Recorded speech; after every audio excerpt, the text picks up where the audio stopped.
Okay.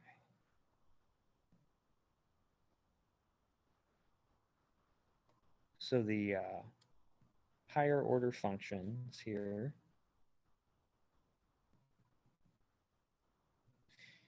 So these are, so in JavaScript, most of the data types that you work with and just data in general is going to be in arrays or or JavaScript objects. And so if you're familiar with Python, an array and a list are very similar, and then a dictionary and a JavaScript object are very similar. So um, here we go. We'll go through the examples from this article here. And so I tell, I tell people, these higher order functions are a little bit newer in JavaScript, but this article's from 2015, so I don't know if I could say that anymore. Anyway,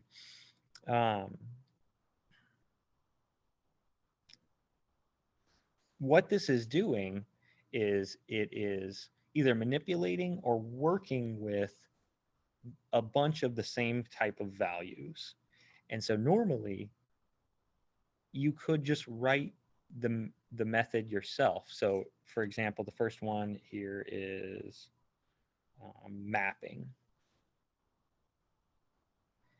So let's say you have an array of ages, of people's ages, but you need all of their birthdays or what year they were born in. Okay, so you could write a loop that says, okay, grab the first value, subtract it from the current year, yada, yada, and do that, through all of them. Or you can create a map that'll do that for you. And you can do it, you can run it right off of the array itself. So let me grab this here. So this example is mapping Fahrenheit values to their Celsius values.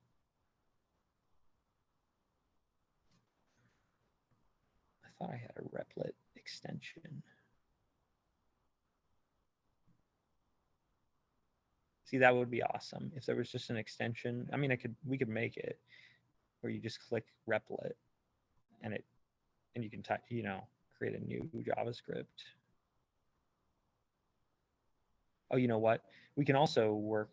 This is a good chance for me to do a little work with the DOM too, so you guys can see that being worked on, which you should be a little bit familiar with at least. Okay.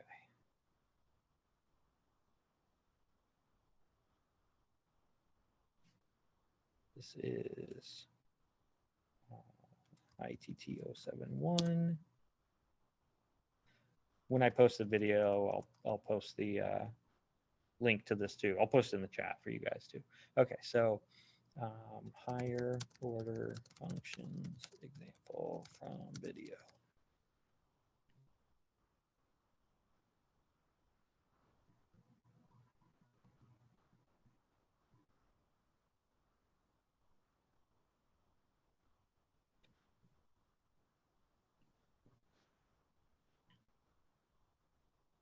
All right, and so for my output, I'll output it to the web page. So I'll just create a div here.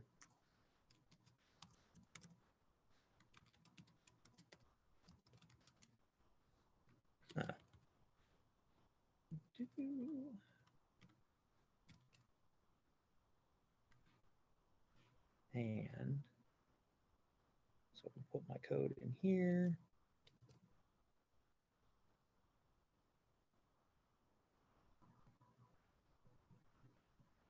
All right, what are they doing here? ES6 versus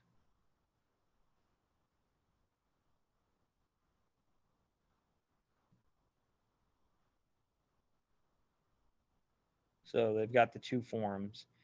So JavaScript is based on a little background because it says here, what the heck is ES6? So JavaScript comes from a language called ECMAScript. And so all the new changes to JavaScript are done from ECMAScript. So ECMAScript is the JavaScript standard.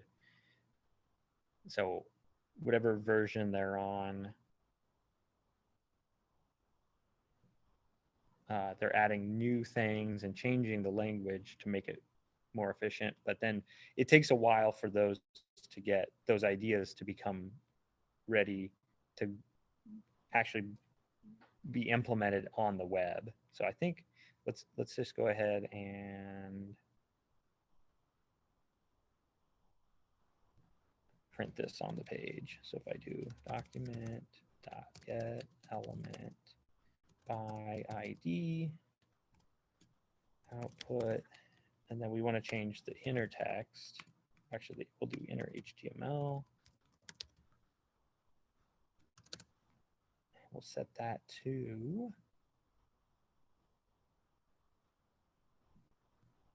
Celsius.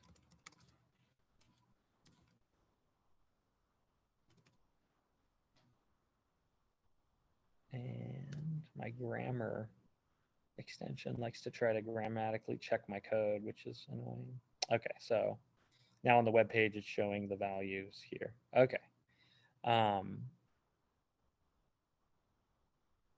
So let's see if the other one works, because we want to. This one is a little less verbose if you use this one. It looks a little cleaner, huh? Oh, maybe I should specify. Oh, and then we should use a let.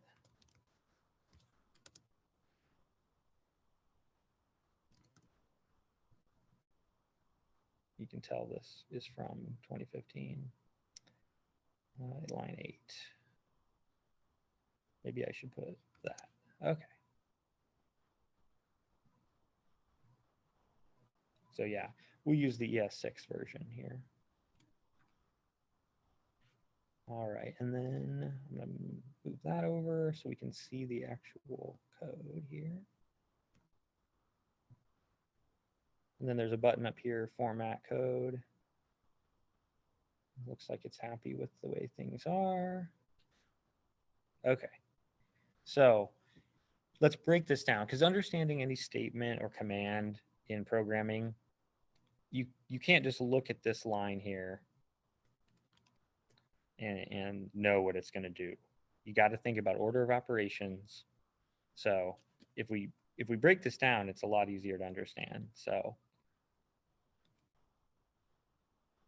the innermost part here is just a formula that's taking a variable, subtracting 32, and multiplying it by 5/9, or multiplying it by 5 and dividing by 9, either way. So this is just a formula to calculate Celsius from Fahrenheit. So this is what we're going to be doing to each value up here. And then we're going to round that to the nearest whole number. That's what math.round does. Okay, so this part up to this point should be, this is what's going to happen first. All right, and then this part this is all built of things that you should have seen either, this semester or last in logic. So this part is the new part right here. So Fahrenheit, this is the actual name of the array. So here's an array of integers. And then, so Fahrenheit's the array, and then we're calling a method. So Fahrenheit.map. So built into arrays in JavaScript is this map method. And you can see it's just like any other method. It just takes an argument. And that argument is this right here. And this is a lambda expression. So if we look at JavaScript lambda expression.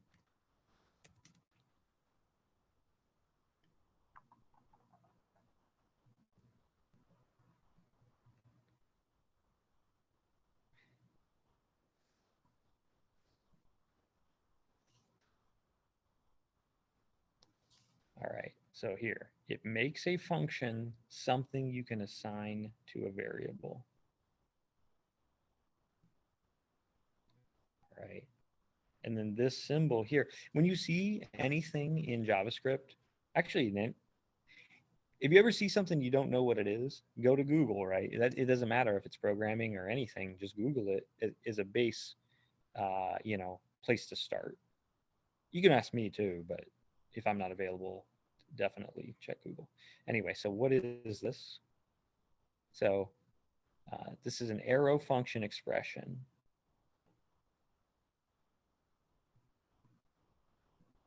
That didn't help.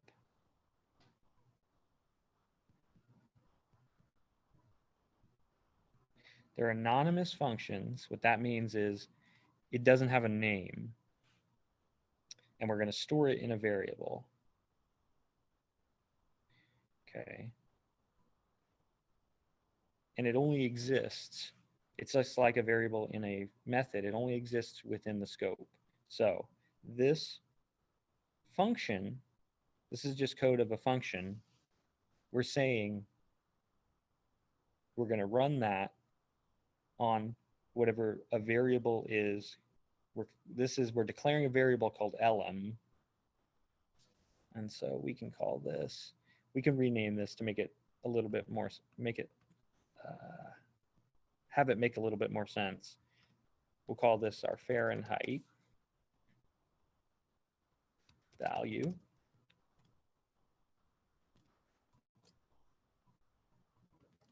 That makes it a little bit easier to see where things are coming from and where they're going.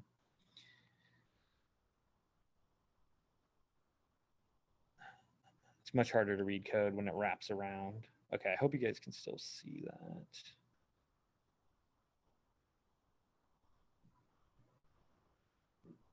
And then as I make changes, this is just, common sense. As I make changes to the code, I want to test it. Okay.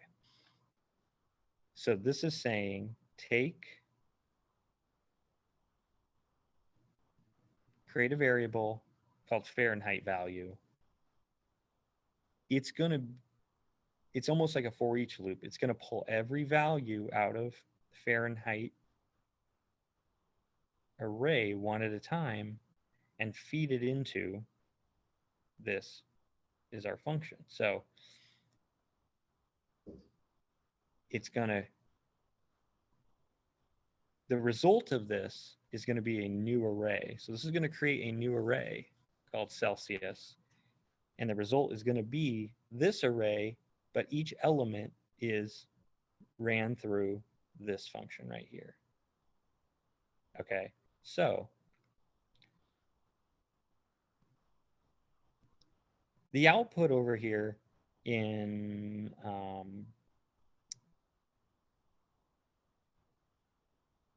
the HTML, let's use a map to create the output that we would need to display this in like an unordered list. Okay, so we have our Fahrenheit value and our Celsius value at this point. So what we can do is we'll say, we'll call it F output for Fahrenheit output and C output for Celsius output.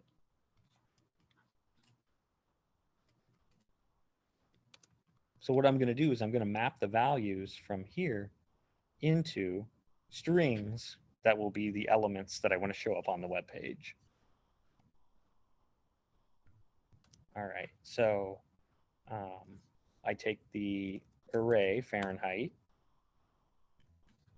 I'm going to perform a function on every item in the array, so that would be the map method. All right, and then I'm gonna call it something small here, so I'm just going to call it. We'll use lm for this case, and so the name in here, because it only exists within this map call, you can reuse these names inside of here because they'll be cleared up as soon as this is done. So I'm going to use the variable lm to grab each one of these out, and I'm going to run it through, and I'm just going to add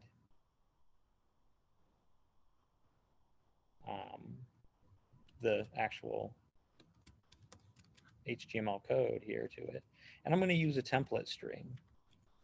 because I like those.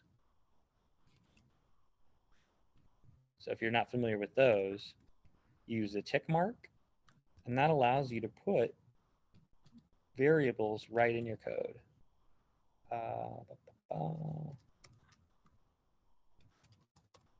So here. And then, so here's my attempt. I'm not gonna move on and do the other ones now. I should make sure that it works. So remember, add something, test it. So let's just print out that array and see if it turned out right. So here we go. So down in the console, we can see, oh, there it is. Here's my list item for these. And so now I can go back to my HTML file. And I'll change this to an unordered list. And I'll call this one F list. And I'll go ahead and set up the next one too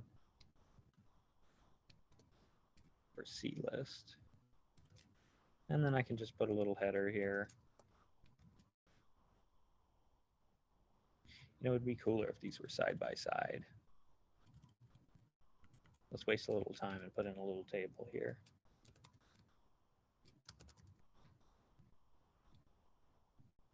Just so you can see, you know, my thought process on how I would do this. Table.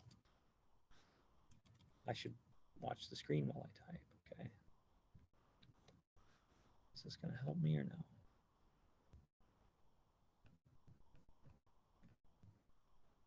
Okay. Well,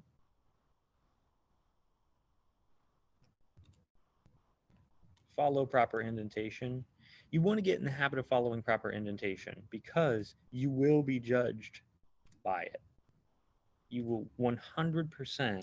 If you came to the talk with Sean, he mentioned that when they're looking to hire someone, if you have examples of your code, you either want there to be good etiquette, or even if it's not all perfect, be able to show an example where you refactored old code into standards, because that's even more impressive. So anyway, if you know how to do it, just do it from the beginning, right? That's easier. Okay, so we have F list and C list here. And I want to put those in a row. I'm just using a table here to easily put these side by side. I want to mess with the CSS right now. All right, so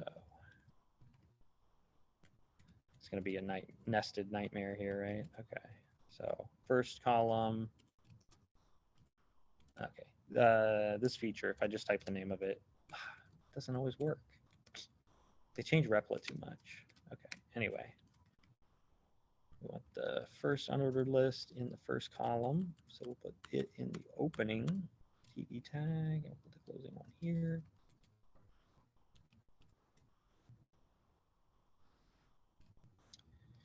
And then I'll be lazy. Let's copy this here and change this. All right. So, okay.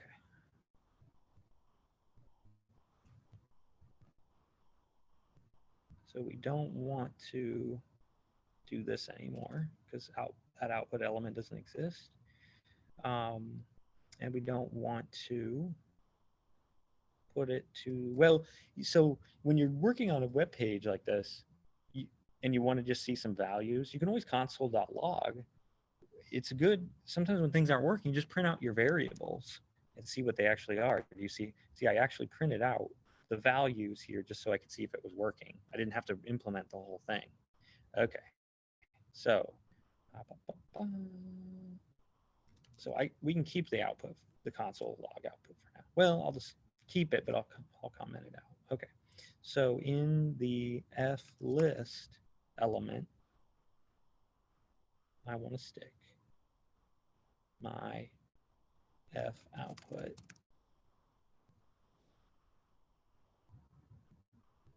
array. What's that going to look like? Okay. So in this case,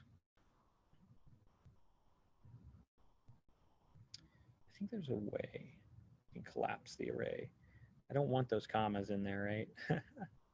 How was I going to do this? I guess you would just want to loop through. We could do it like this. So we do plus equals. You know, I think this may actually be a different. I guess we could do this. For each item in f output. There we go.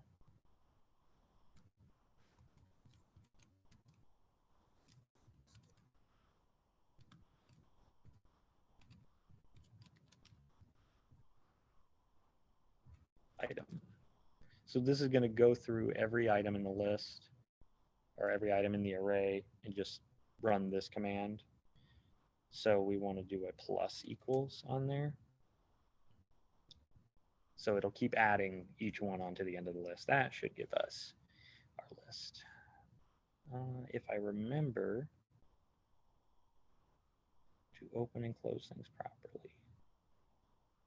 Line 12.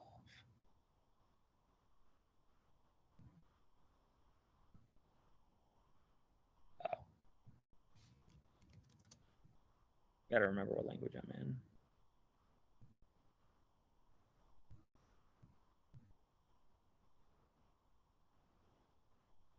Okay. I probably did messed up JavaScript for each. JavaScript for each.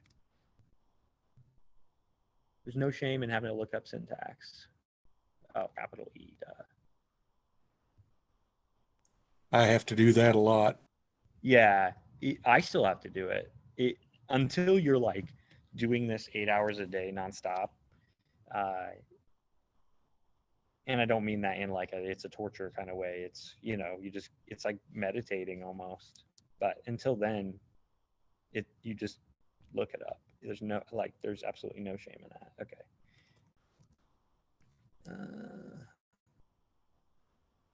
For each, oh, it's another lamb. This is actually another higher order function. There we go. I knew that was the case. I just didn't remember off the top of my head. Okay. So we want to run this code in here. So there you go. Bonus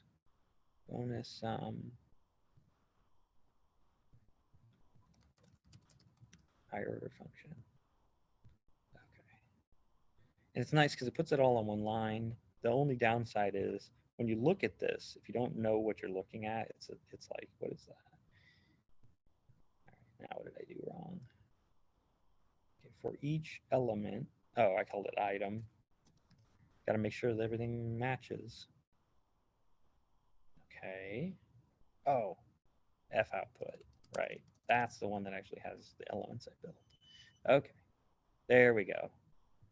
So now we've got the Fahrenheit there. And now we did it for Fahrenheit, so it'll be as easy as doing it again for Celsius. Like this. This is why I say test it, you know, if I was doing this for both of them at the same time, I would have to keep changing both. That would be a waste of time. But now that I know I got this to work, it's really easy just to say, okay, I'm doing the same thing twice. Do it this way, but then, okay, let's do this, and then there's a way to fix that too. Because you guys are learning new stuff, but you want to keep applying the new stuff you've learned too. So here, now I have a comparison chart of Fahrenheit to Celsius.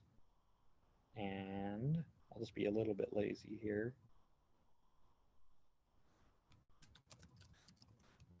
I'll just label those in here.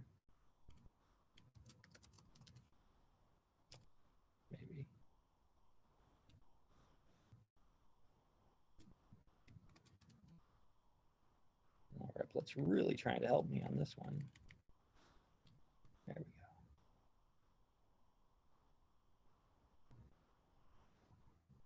So there we got that. Okay.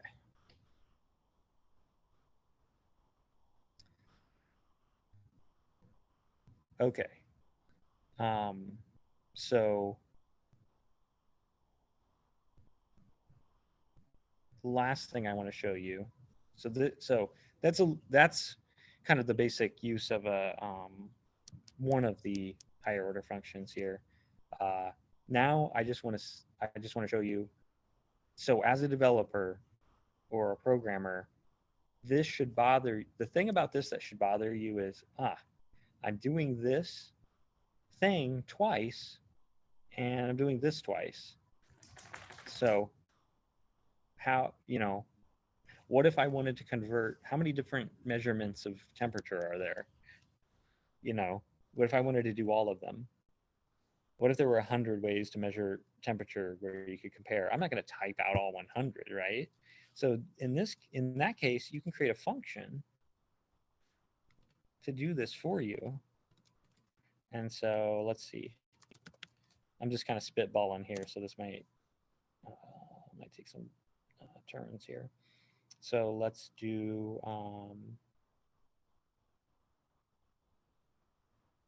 what do we have? We have the what do we do first? So once we have the numbers, so this is going to take in the array of the numbers and give you the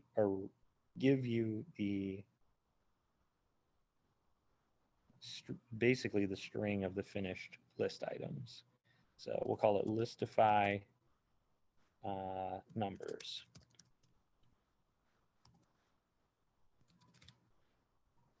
And so it needs to take an array. So we'll call it values. And then it's just going to do this. And it's going to do this. And then it's going to return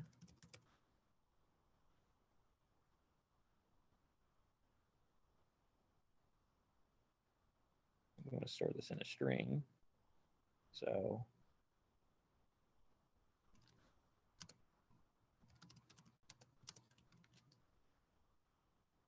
we'll start an empty string. And then in here, instead of putting it here, we're going to do result. So we're building that string of these list items. And then we just have to return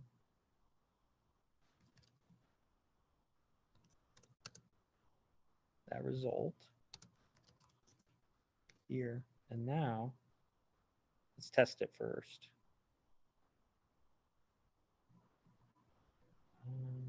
In the console. So let's say listify numbers, and then we can just put 1, 2, 3.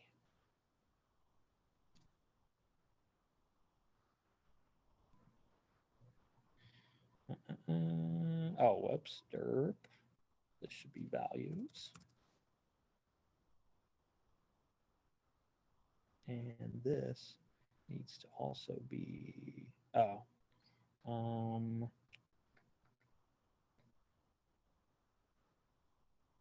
that can be it. That can be called F output, I guess. Okay, returning, undefined. So that means result never got built. Okay. Passing in these values. Then F output equals taking the values, we're taking each element of that and putting it inside of this string. Okay, did I forget a part of this? No, so that should change every item. Create an array. So let's make sure it's doing that. F out. So we're just going to go step by step. I don't know if this part's working, so let's try it. Okay, So there's my 1, 1, 2, 3. So that part's working.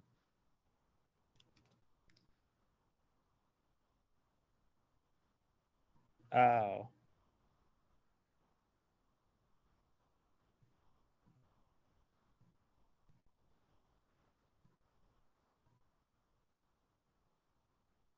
Okay.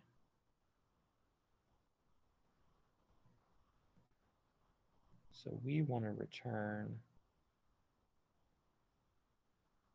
for each item result. Okay. I shouldn't use result here.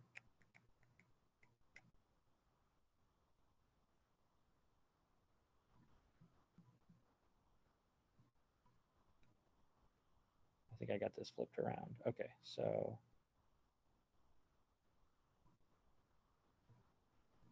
let's call this output.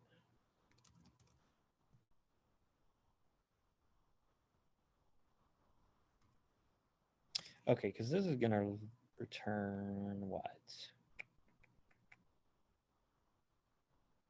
I don't think we need this actually at all. That's why. We'll keep this as result. Okay.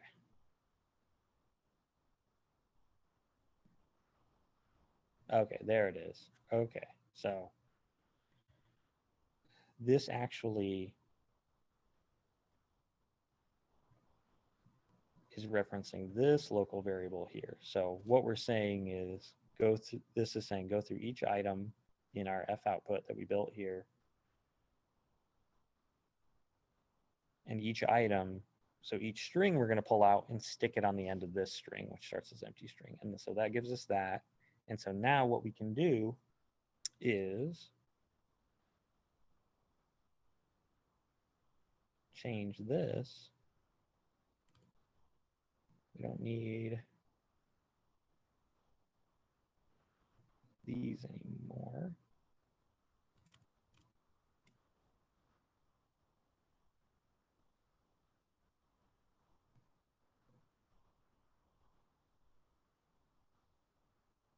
We want just this part.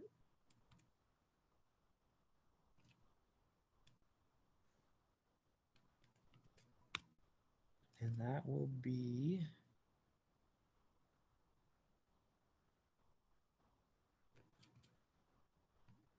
our listify numbers. And you know what? I'm going to change that name. Listify array. Because it doesn't have to be numbers, right? Okay. I think. And then if we want one for Fahrenheit, we just do that.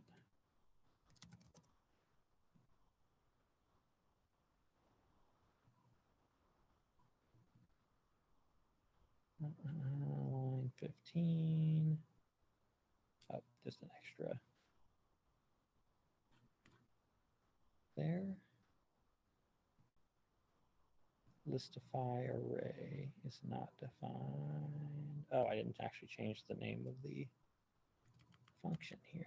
What did I change? Okay, this is just a test. Fahrenheit.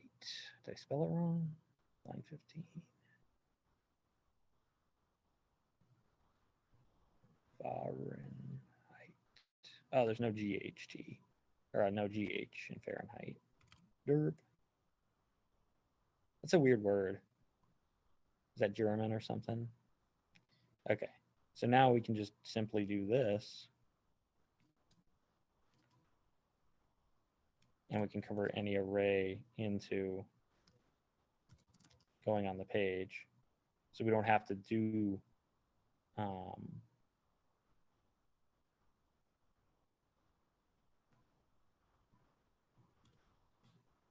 this is the convert to Celsius.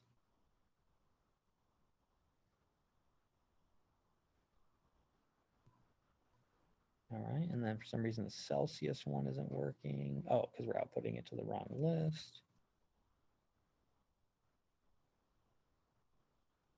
So there I've built a function. Now, again, in this example, there were only two. So it's kind of like, you know, probably didn't seem that great to do it, you know, for two. But again, imagine if you had to do it for 500 things. You're not going to type out all those steps 500 times. You want to use a function. Okay. So, do you guys want to see another of the higher order functions, or well, the filter one is a little bit tricky. Let's definitely look at that one because it does something different.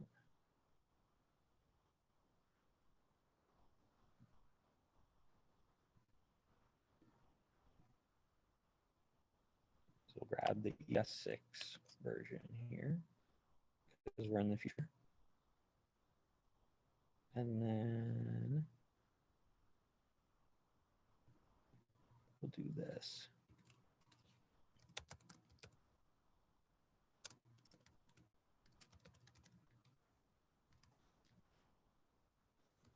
I'll just throw all of this in a function so that it only happens if you call it. Okay. I probably should have used JavaScript to build this CSS or this HTML anyway. So I better do that because you guys need to see that too. So we'll just do it. We'll just do it real quick. So we'll do build the HTML structure. We'll just do document.body append. What is it? DOM append to body.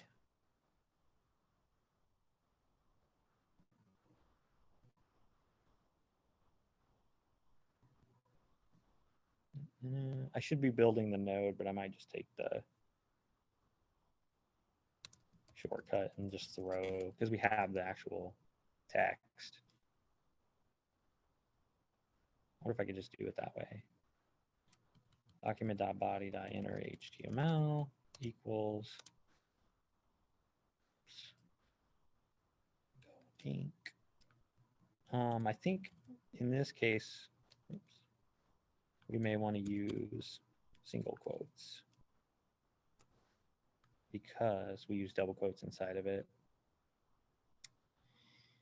And I think that might not let us do multi-line. I think if we make this a template string, it may let us do multi-line. Yeah, if we do this as a template string, so just the tick marks, it'll retain that it's a string. Okay, so that's part of that function now. So unless I run map example, it's not even going to do that part. So if I do come down here to where the program is, actual running of the program, and then we do, whoops, I forgot what I called it. It's called map example. And I like, you can actually minimize these as you're not using them, so you can actually see what's going on. So map example.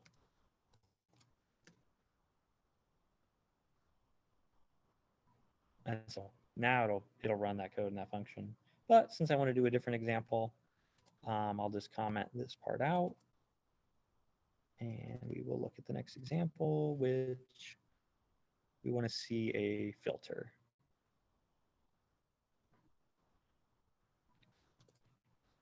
So again, we'll just start right out here. We'll start with an, well, did they have an array in here? Something they were doing?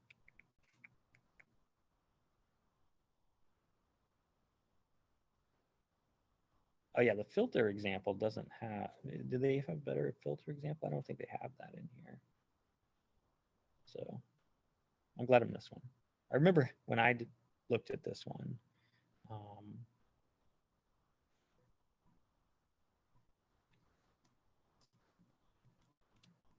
it took me a little while to figure out. Okay, so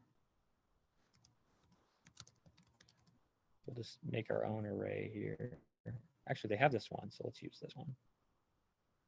Because it also involves, it's an array of objects. So why not make it more complicated, right?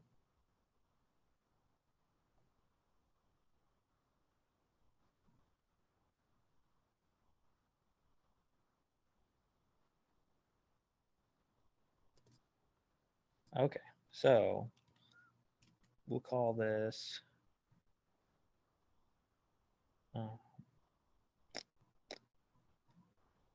space numbers.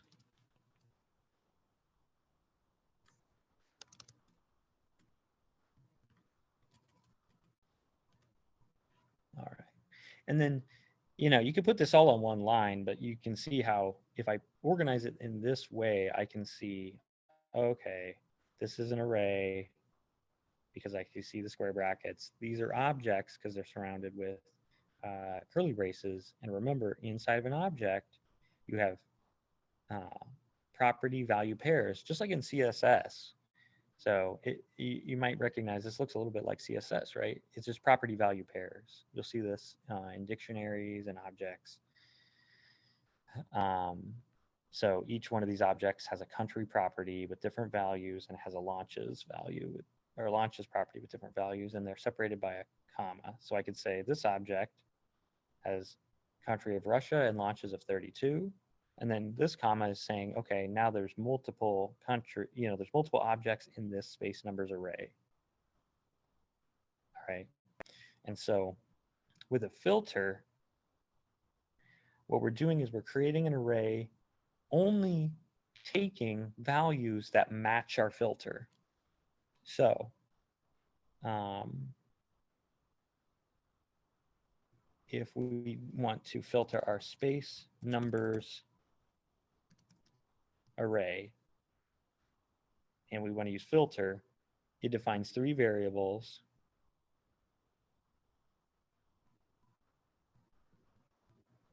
Here, let's see what it says. You want to remove unwanted elements based on a condition. So maybe here I guess here they're removing duplicates. Okay, so it'll go through the array one item at a time, invoking a callback function. And that callback function is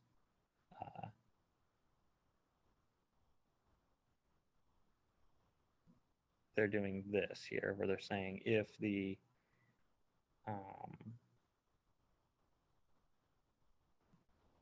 index of the value exists at the current index, then it's a duplicate.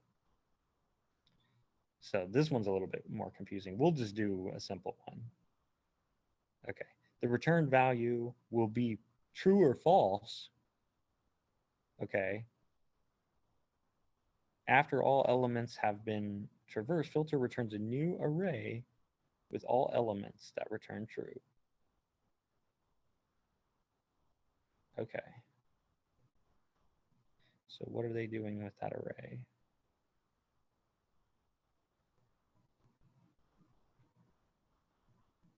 All right.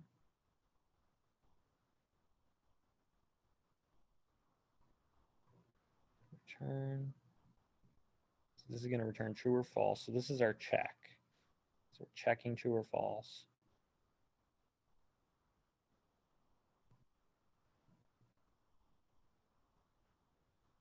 See here it's, okay, they call it unique array. So they're assigning it here. Here they're not assigning it. I'm trying to figure out where they're sticking it. I think it's this one. Okay, well, let's mess with it real quick. All right, so let's see, console.log AR.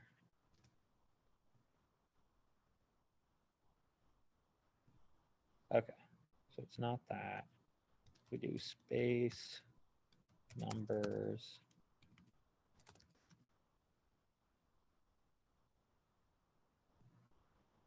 should print that array. Okay. Let's try putting a duplicate and see if that actually works the way it is. Then we can kind of reverse engineer it.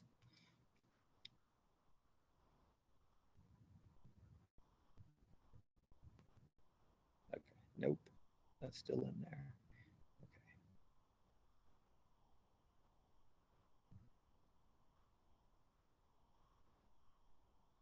Oh, I wonder if it's, so this needs to be a comparison. So let's try this. Let's try,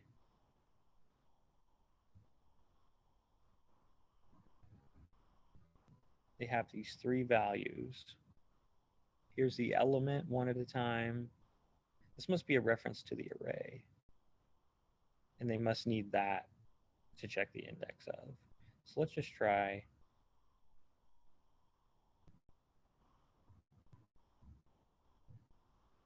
Because we're going to be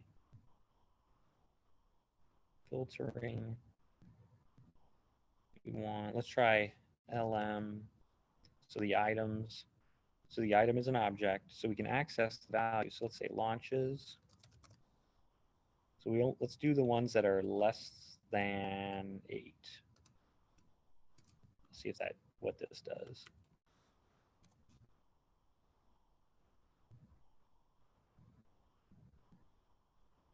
Okay. What if we need to assign this to a,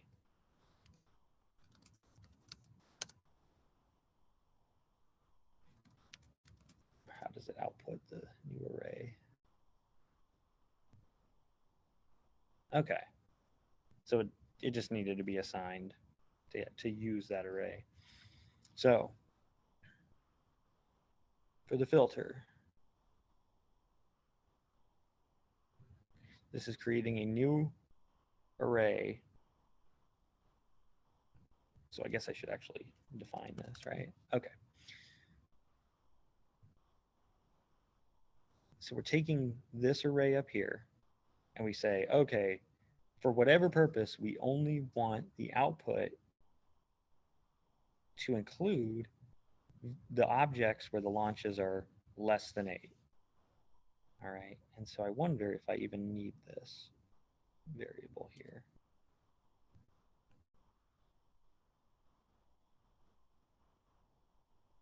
See, their example was a little too complicated, I think, in that article. There we go. And we don't even need index for this. That's how you would, if you need the index number of the spot in the array, then you can use that. So here we've simplified it down to what we actually need. And we're just saying go through each one.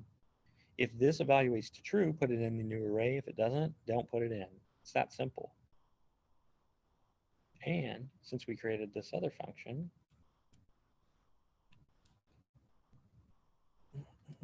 called listify array,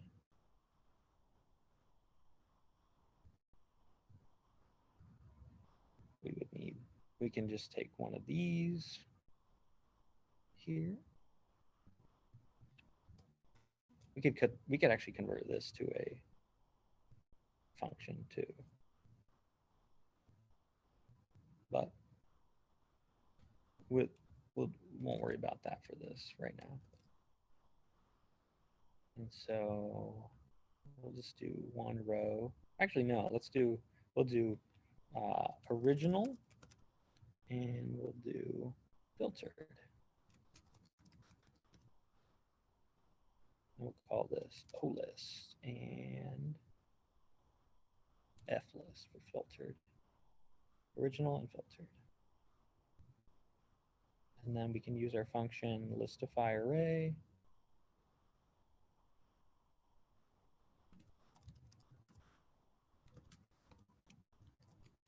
And pass in, we can do.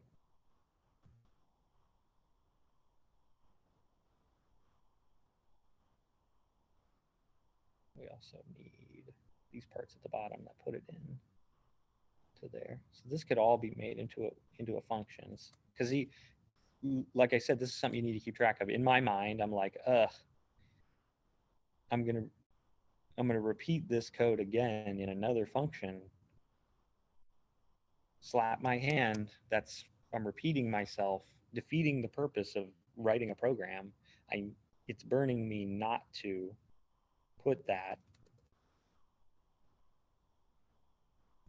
in a function. But this is just a, example. So original and then filtered. And then we want space numbers and new array.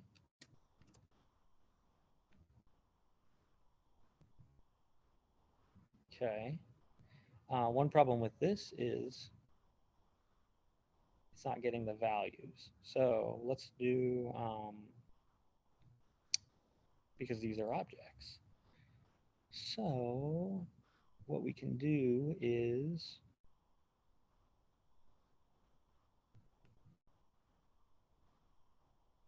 this is only going to work for a list of strings.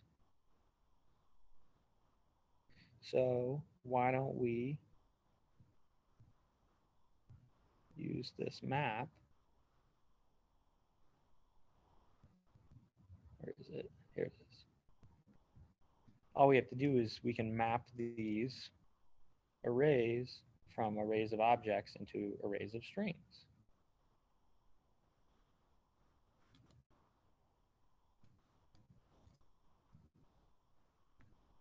So we're going to map space numbers to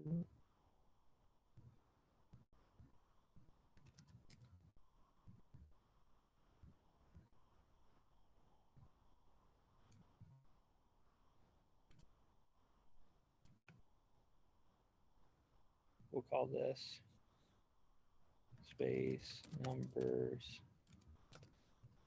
strings.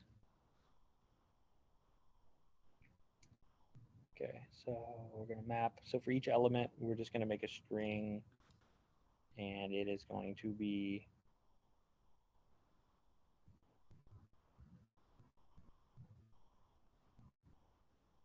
each part. So we need, let's try this. Element.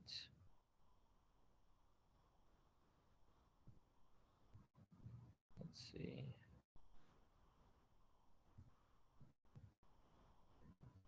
Brain fart. Oh, right. Okay. We know it's going to be countries. I think we could pull the key.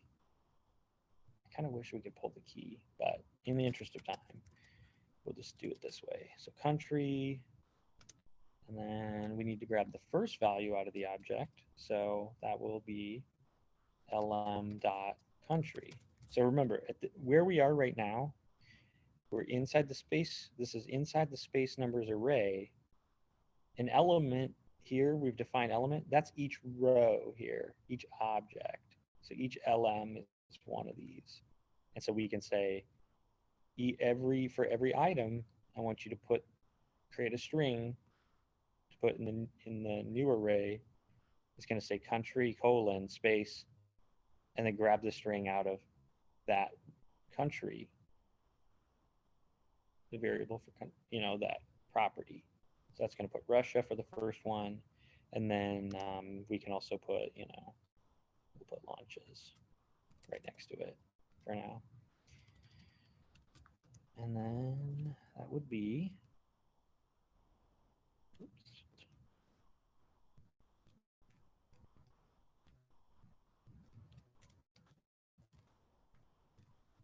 this launches. All right, and so that now should make an array called space number strings, where we've taken the objects and we've converted them to a string that we can now pass into this listify.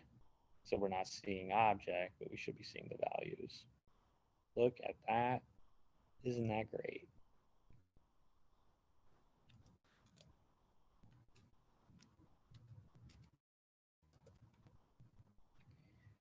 And then we can do the same here. But you can see, oh, now I'm repeating the same thing. It burns.